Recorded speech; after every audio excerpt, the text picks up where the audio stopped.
So my history with depression started when I was really young. I started in therapy as early as first grade because of some things that was happening with my family and abusive father and alcoholism. And I think I was diagnosed officially with clinical depression when I was 18. And then later diagnosed with anxiety, which is probably the cause of a lot of my depressions, kind of where everything kind of stems from.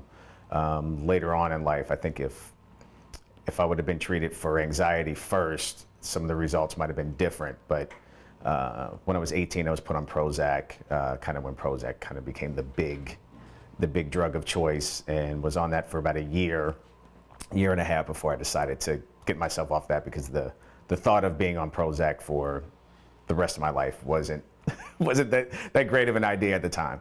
And then later, I went on Celexa, took Celexa for quite a while, and tried some different drugs. It just, the issue for me was the side effects were as debilitating as how helpful the drug was. Like, it was helping my anxiety and was helping me in the workplace, because the anxiety was really killing me professionally, but my, things like sex drive and things like that were going down because of the side effects of the drugs. And especially on the Celexa, I found myself being tired every day.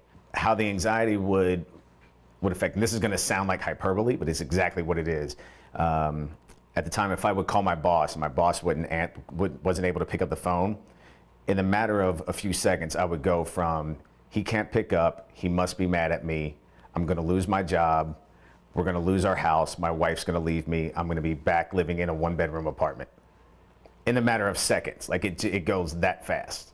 And so that was happening daily. After I stopped taking Prozac, I went dry off the medication altogether, because I felt like, at the time, I felt like it was something that I could mentally beat, that if I worked hard mentally and felt positive and worked on being positive, that I could beat the mental disease. And that was my own ignorance of just not understanding mental illness. My wife pleaded with me to go see a doctor about anxiety, and I immediately went and got on medication, and that was 2011.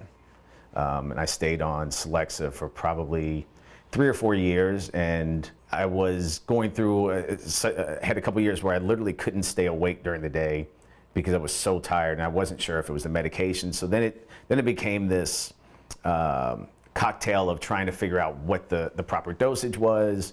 Was it something in my diet? Was it what was causing me to feel tired and exhausted every day? I was laying on my couch one day and went on Facebook and wrote this whole thing about my lifelong battle with mental illness. And the next time I saw Bao, he came up to me and said, "Hey, I had no idea that you were going through this. I have this clinic that I just started. We're doing ketamine treatments." I had no idea what ketamine was. And he explained everything to me and made me feel really comfortable about it, but I wasn't completely 100% in. So I started doing a bunch of research on it. And when you see things like Time Magazine doing cover stories and the Mayo Clinic having things on their website, it starts making you a little bit more comfortable jumping into the process.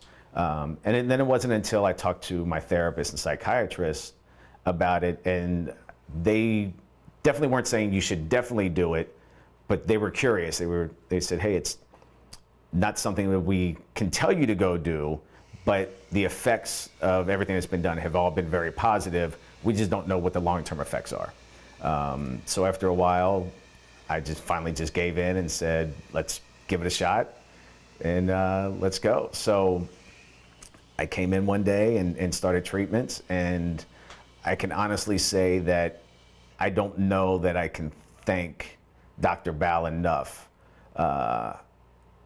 Again, it's going to sound like hyperbole, but it's giving me my life back. I don't even think I knew how bad I was prior to starting the ketamine treatments, but my professional life has picked back up. My personal life has really picked back up in the sense of I'm excited to go do things again. I'm excited to go meet my friends, even if it's just like a small thing where before it was like, I don't know if I want to go. I'd rather just stay home and stay on the couch. Where now my drive is back again, and I feel like the lighthearted, kind of fun guy that I know that I am, that the mental illness was kind of trapping inside for a little while. Dr. Bao mentioned earlier about that it separates thought from emotion, and it's exactly what I think of when he says that the initial thought might go there, but the emotion behind it quickly tells me no. Like it's the one way that I can explain it, and I've heard other people say, is that your brain has these trails that it goes down. Like if you're walking through trails in a forest, there's trails that are stamped out, right?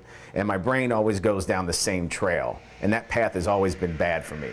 And what I've done in the last few months is I've stomped out a brand new trail for my brain to go down that is much more healthy for me. The great thing about the ketamine is the side effects that I would normally get from other drugs, I don't get from ketamine. For me, it's been all upside, no downside. The side effects are the real problem for me, and I think for most people when it comes to treating anxiety, depression, and things like that. So I don't have to think about which is worse, the anxiety or the side effects. I just get to go back to living my normal life and not dealing with any side effects at all.